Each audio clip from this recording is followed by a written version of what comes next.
दोस्तों, आज की कहानी जो हम सुनाने जा रहे हैं वो काफी टेंस भरी होने वाली है, जिसमें हम देखेंगे कि एक हनीमून मनाने गए कपल के साथ ऐसा क्या होता है कि वो खुद की मौत की भीख मांगने लगते हैं। बिया और पॉल दोनों ही अभी काफी लॉन्ग रिलेशन के बाद शादी कर रहे हैं। उसी मोमेंट के दोनों खूब एंजॉय करते हैं। वो हमें ये भी बताते हैं कि कैसे वो दोनों एक कैफे में मिले पहली बार, जिसके बाद उनकी मीटिंग शुरू हुई और आज वो अपने हनीमून के लिए एक अनहैबिटेड प्लेस की ओर जा रहे हैं, जहां पर वो कुछ महीने साथ में बिताएंगे।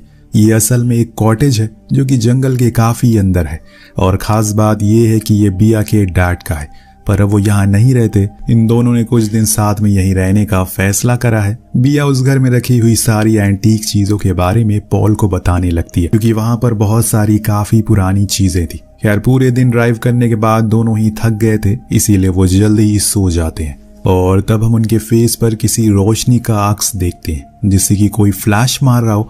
अब ये क्या है ये हमें आगे पता लगेगा। सुबह होने पर पॉल वहां पर लगी एक बियर स्किन के बारे में पूछता है, तो बिया बताती है कि उसके डैड को शिकार करने का बहुत शौक था। उन्होंने इसको मारा था और फिर इसकी स्किन को यहाँ पर लगा दिया। जो सुनकर पॉल थोड़ा हैरान होता है, क्योंकि वो थोड़ा डरपोक किस्म का बंदा था। इसीलिए वो बिया से पूछता है कि क्या तुमने किसी का शिकार किया है, तो वो हंसते हुए मजाक में कहती है कि हाँ, मैंने मछलियां बहुत पकड़ी है। ये सुनकर दोनों ही बहुत हंसते हैं। देन ये लोग बोटिंग का प्लान भी बनाते हैं और अपने समय को खूब एंजॉय करते हैं। लेकिन पानी ठंडा होने के कारण इन्होंने स्विमिंग का प्लान अभी ड्रॉप कर दिया है। देन वो उसी एरिया में बने एक रेस्टोरेंट में जाते हैं जो कि बंद था, पर वो फिर भी अंदर एंटर करते हैं तो देखते हैं कि वहां की हालत बहुत खराब हो रखी है। लाइट बार बार फ्लिकर हो रही है। इतने में अंदर से एक विल नाम का इंसान बाहर आता है और इन दोनों से कहता है कि ये बंद है, कुछ नहीं मिलेगा तुम्हें। यहाँ तो वो जाने लगते हैं, लेकिन आखिरी समय पर विल बिया को रोककर पूछता है क्या उसने उसे पहचाना। वो उसके बचपन में दोनों साथ खेला करते थे। जो सुनकर बिया तुरंत उसे वो यादें आ जाती हैं, जिसे दोनों ही हक करते हैं और अपने उन पलों को याद करके खूब हंसते हैं। पॉल भी उनकी बातें सुनकर खूब हंसता है। इतने में अंदर से आनी आती है विल की वाइफ, जो दिखने में काफी अजीब थी। उसका बिहेवियर काफी अलग था। वो दोनों से बहुत ही अजीब वे में कहती है कि तुम दोनों यहाँ से चले जाओ। तब विल उन्हें समझाता है कि असल में उसकी तबीयत कुछ ठीक नहीं है, जो कहकर वो उसे अंदर ले जाता है। ये दोनों अपने घर आ जाते हैं, पर आनी को देखकर बिया थोड़ा टेंस हो गई थी, क्योंकि उसे कुछ ठीक नहीं लगा उसे देखकर। पर पॉल उसका मूड ठीक करने के लिए कहता है शायद वो उसका एक्स लवर होगा। उसके इस बेकार से जोक को सुनकर वो खूब हंसती है और फिर दोनों सोने के लिए चले जाते हैं। सुबह पॉल का अलार्म रिंग होता है तो वो उठता है, क्योंकि आज उसे सुबह फिशिंग के लिए जाना था। लेकिन ये क्या, जब वो बाहर जाता है तो देखता है कि अभी तो बहुत अंधेरा है। तब उसकी नजर टाइम पर पड़ती है। अभी आधी रात हो रही है। शायद बिया ने गलती से गलत अलार्म लगा दिया होगा। वो वापस आकर सो जाता और वहां उसे बिया कहीं दिखाई नहीं दे रही थी। उसे लगता है कि शायद वो वॉशरूम गई होगी, इसीलिए वो सोने के लिए चला जाता है। लेकिन 1 घंटा बीत जाने के बाद भी वो वापस लौट कर नहीं आती। अब उसे घबराहट होने लगी है और इस कारण वो उसे घर के हर जगह पर ढूंढने लगता है। फिर बाहर भी गया, लेकिन बिया कहीं नहीं थी। पॉल को मजबूरन अब इतनी रात में जंगल में जाना पड़ा, जहां जाकर जो उसने देखा उसके होश उड़ गए। असल में बिया बिना कपड़ों के वहां पर पड़ी हुई है, तो वो उसे फौरन उठाकर कॉटेज में लाता है और पूछता है कि आखिर उसे क्या हुआ है, वो वहां कैसे चली गई। उसके कपड़े का इन सारे सवालों के जवाब बिया बस एक ही चीज कहकर देती है कि वो ठीक है, उसे कुछ नहीं हुआ है, शायद उसे स्लीपिंग वॉक हुई है। जब पॉल उसके कपड़ों के बारे में पूछने लगा तब भी उसने वही जवाब दिया, जो सुनकर उसे कुछ ठीक नहीं लगता। उस रात तो उसे नींद नहीं आ रही। जब सुबह उसने बिया के कुछ बदले हुए बर्ताव को देखा तो फिर से उसे पूछा क्या उसे कोई परेशानी है, तो बिया ने कहा कि बस वो थोड़ी टायर्ड है। लेकिन अभी तक उन्होंने ऐसा कुछ किया ही नहीं जिससे वो थक जाए। इसीलिए पॉल उसे डॉक्टर के पास जाने को कहता है। फिर बिया मना करती है कि आज वो ब्रेकफास्ट बनाने में भी काफी लेट कर रही थी। छोटी छोटी गलतियां कर रही थी, जैसे कि ब्रेड को जला देना, कॉफी में सिर्फ पानी ही गर्म कर देना, जो चीज वो कभी नहीं करती। इसके बाद दोनों फिशिंग के लिए जाते हैं, जहां पॉल एक फ्रॉग के साथ मस्ती करता है, जो बिया को बहुत पसंद था। पर आज वो कुछ रिएक्शन ही नहीं देती। इससे पॉल को फिर बहुत ही अजीब लगता है। इसके बाद वो उस ठंडे पानी में स्विम करने के लिए भी चली जाती है, पर उसे तो ठंडा पानी पसंद ही नहीं है शुरू से ही। एक ही रात में इतने सारे बदलाव को देखकर पॉल को ठीक नहीं लगता। उसे लगता है कि शायद बिया को कुछ डॉक्टर की नीड है, लेकिन बिया फिर उसे वही कह देती है कि वो बिल्कुल ठीक है, ऐसा कुछ नहीं है। कुछ समय बाद पॉल बिया के करीब आता है, उसे किस करने की कोशिश करता है। तब वो बिया के पैरों पर कुछ अजीब से बाइट को देखता है, जो पूछने पर बिया बताती है कि शायद ये मच्छरों ने काटा होगा। लेकिन उसका कहना था कि ये मच्छरों के काटने का निशान तो बिल्कुल नहीं है, शायद किसी बड़े इंसेक्ट ने काटा हो। चलो हम डॉक्टर पर चलते हैं, मुझे कुछ ठीक नहीं लग रहा है। बिया उसे ये कहकर वहां से चली जाती है कि उसे नींद आ रही है और सोने जा रही है। अब जब वो सो जाती है तो पॉल उसके जख्मों को चेक करता है, जो कि मच्छरों के तो बिल्कुल भी नहीं थे। इसके बाद पॉल जंगल में उसी जगह पर जाता है जहां उसे 2 रात पहले वो मिली थी, और हैरानी की बात ये थी कि वहां उसे वही गाउन मिलता है जो कि उसने उसे गिफ्ट किया था, लेकिन उसकी हालत बहुत ही बेकार थी। उस पर कुछ अजीब सा लिक्विड भी लगा हुआ था। यहाँ तक कि वो कुछ समझ पाता, उसे कुछ ही दूरी पर 1 से ज्यादा फुटप्रिंट मिलते हैं, यानी कि बिया यहाँ उस रात अकेली तो बिल्कुल नहीं थी, कोई था जो उसके साथ था। जब वो वापस घर आता है तो देखता है कि बिया बाथरूम में है और ये प्रैक्टिस कर रही है कि उसे क्या बोलना है पॉल के सामने, जो पॉल सब कुछ देख लेता है। रात में वो उसे इंटीमेट होने को कहता है और उसी गाउन को पहन कर आने को भी, पर यहाँ बिया उसे बताती है कि वो गाउन तो वॉशिंग मशीन में डाल दिया। देन वो उसे किस भी करने की कोशिश करता है, लेकिन सडनली बिया उसे दूर हो जाती है, जो पॉल को ठीक नहीं लगता, क्योंकि ये उसकी बिया है ही नहीं जिसके साथ वो यहाँ पर आया था। अब तो वो एकदम से बदल गई है और ये सब चीज उसे परेशान करने लगी है। ये सब क्यों हो रहा है और आखिर बिया के साथ हुआ क्या, ये आपको कुछ ही देर में पता लग जाएगा। लेकिन मैं आपको इतना जरूर बता दूं कि जो आप अभी सोच रहे हैं वैसा तो बिल्कुल भी नहीं है। कुछ ऐसा आपको कुछ ही देर में जानने को मिलेगा जो आपके होश उड़ा देगा।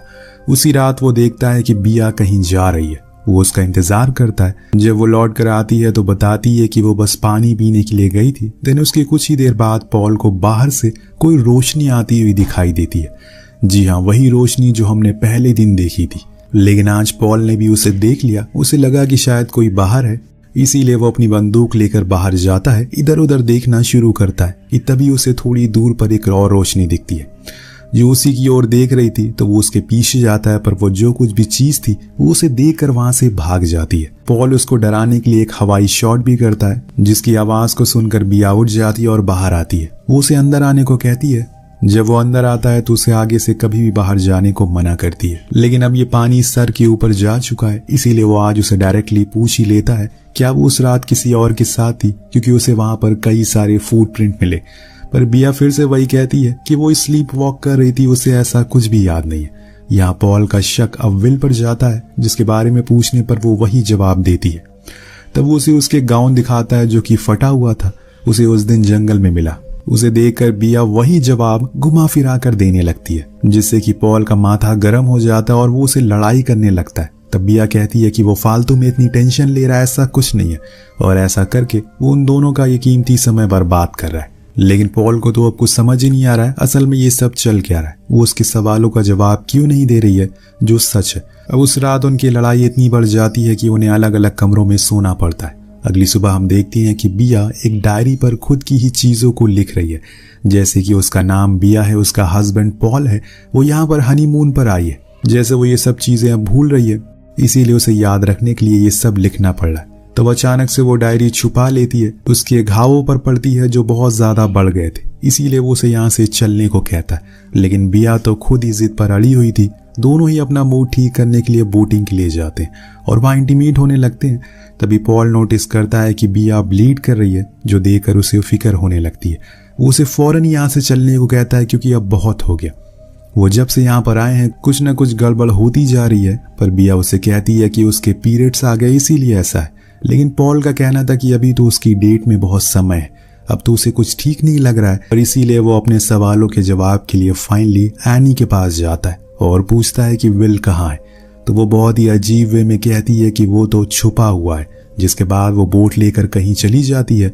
वहीं कुछ ही दूरी पर पानी में पॉल को विल की खून से लथपथ कैप मिलती है, यानी कि कुछ तो बहुत बड़ा यहाँ पर खेल चल रहा है। इतने में उसकी नजर उस घर में लगे कैमरास पर पड़ती है, जिसकी फुटेज को चेक करने पर पता लगता है जिस लाइट को पॉल ने उस दिन फॉलो किया वही सेम लाइट के पीछे एनी भी जाया करती है। इस दौरान वहां पर टेबल पर वही सेम तरह की रिटिन थिंग मिलती है, वही सेम तरह की लिखी हुई चीजें मिलती हैं, जैसे कि मेरा नाम एनी है, मेरा हस्बैंड का नाम विल है, एटसेट्रा। सेम उसी तरह जैसे बिया ने लिखा था। पॉल गौर करता है और उस पर वही लिक्विड लगा हुआ था जो वो उसे बिया के गाउन पर मिला था। अब वो सीधा अपने घर जाता है, लेकिन वहां जो वो देखता है उसके होश उड़ जाते हैं।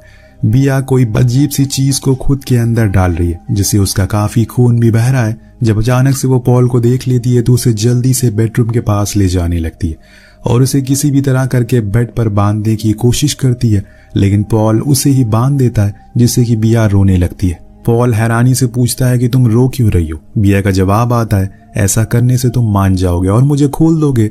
उसकी ये सारी बातों को सुनकर उसे कहता है कि तुम वो नहीं हो जिसे मैं साथ यहाँ लाया था, तुम मेरी बीवी तो नहीं हो। मगर बिया बार बार उससे कहती है कि मैं वही हूँ, तुम्हें कैसे मैं यकीन दिलाऊं। अब सच को जानने के लिए वो उसे कुछ सवाल करने लगता है, जिसके जवाब वो गलत देती है, क्योंकि उसके बारे में उसने डायरी में लिखा ही नहीं था। उसे यकीन हो गया था कि जरूर बिया को कुछ हो गया है, वो किसी के बहकावे में आ गई है। तभी उसकी नज़र बिया के प्राइवेट पार्ट पर पड़ती है, जिसमें से कुछ बाहर आ रहा था, कोई एलियन क्रिएचर टाइप, जिसको पॉल निकाल कर फेंक देता है। वो जो कुछ भी था लिविंग था। अब ये सारी घटनाओं को देखकर पॉल बहुत ज्यादा डर चुका है और परेशान भी हो चुका है कि तभी वो बाहर आ जाता है कि कुछ तो इस जगह पर ऐसा है जो लोगों को कंट्रोल कर रहा है। इतने में बिया अंदर से बाहर आती है, जिसकी ऐसी हालत को देखकर वो कहता है कि चलो हम यहाँ से चलते। लेकिन यहाँ बिया कहती है कि अब वो दोनों कहीं नहीं जा सकते। मैंने उस रात वो लाइट देखी थी जिसका मैंने पीछा किया, फिर मुझे कुछ लोग मिले जिन्हें मैंने सही से देखा नहीं। बहुत धुंधला था वो सब धुंधला था वहां पर, और उन लोगों ने मेरे साथ कुछ किया। वो मेरे अंदर वाली बिया को अपने साथ ले गए। बस ये बिया की बॉडी है, जो चाहते हैं वो करवाते हैं, जब बुलाते हैं मुझे जाना पड़ता है। अब ये सिलसिला ऐसे ही चलता रहेगा और तुमने उनके बच्चे को भी मार दिया जो कि मेरे अंदर था। ये सब सुनकर पॉल के तो होश उड़ जाते कि आखिर वो किन लोगों के बारे में बात कर रही है। इतने में वो रोशनी बिया के ऊपर पड़ती है और वो एक आवाज कहती है, अब हमें पॉल की जरूरत नहीं है। और ये सुनते ही वो उसे मारकर बेहोश कर देती है। जब सुबह पॉल की आंख खुलती है तो वो लेक के बीच पर बोट में था, उसके हाथ पैर बंधे हुए थे। तब बिया उसे कहती है कि उन्होंने ये सजा दी तुम्हें। वो उसे पकड़कर पानी में फेंक देती है, जिससे कि पॉल की वहीं डूबकर मौत हो जाती है। जी हाँ दोस्तों, उसने अपने पति को ही मार दिया। इसके कुछ दिन बाद हम बिया को देखते हैं, जो अब पूरी तरह से बदल चुकी है। वो अपनी शादी की वीडियो देख रही थी। इतने में उसके पास एनी आकर कहती है कि वो हमें बुला रहे हैं, और फिर दोनों ही उस रोशनी के पीछे जाने लगती है। दोनों की स्किन को देखकर ऐसा लग रहा है जैसे वो उनके शरीर को अब छोड़ने वाली है और कुछ नया ही शरीर बनने वाला है, जिसके साथ इस कहानी का यही अंत हो जाता है। वेल गाइस, हमें बताया नहीं गया कि किन लोगों से जंगल में उस दिन मिली। या तो उसकी आत्मा को उन्होंने कैद कर लिया, या फिर उस पर कोई ब्लैक मैजिक किया हो, या हो सकता है कि वो जंगल में रहने वाली दूसरी प्रजाति हो, और ये प्रजाति सिर्फ लड़कियों को ही काबू करती है, क्योंकि इस चीज में आनी को भी कंट्रोल किया था। वो लड़कियों को इसलिए काबू कर रही है क्योंकि इनसे वो बच्चे पैदा कर सकता है और अपनी आबादी को बढ़ा सकता है, और हो सकता है कि आगे जाकर वो आदमियों को भी कंट्रोल करने लगे जब उनकी आबादी बढ़ जाए। वेल, आपको क्या लगता है नीचे कमेंट करके जरूर बताइएगा। मिलते हैं अगले वीडियो में। Thank you so much.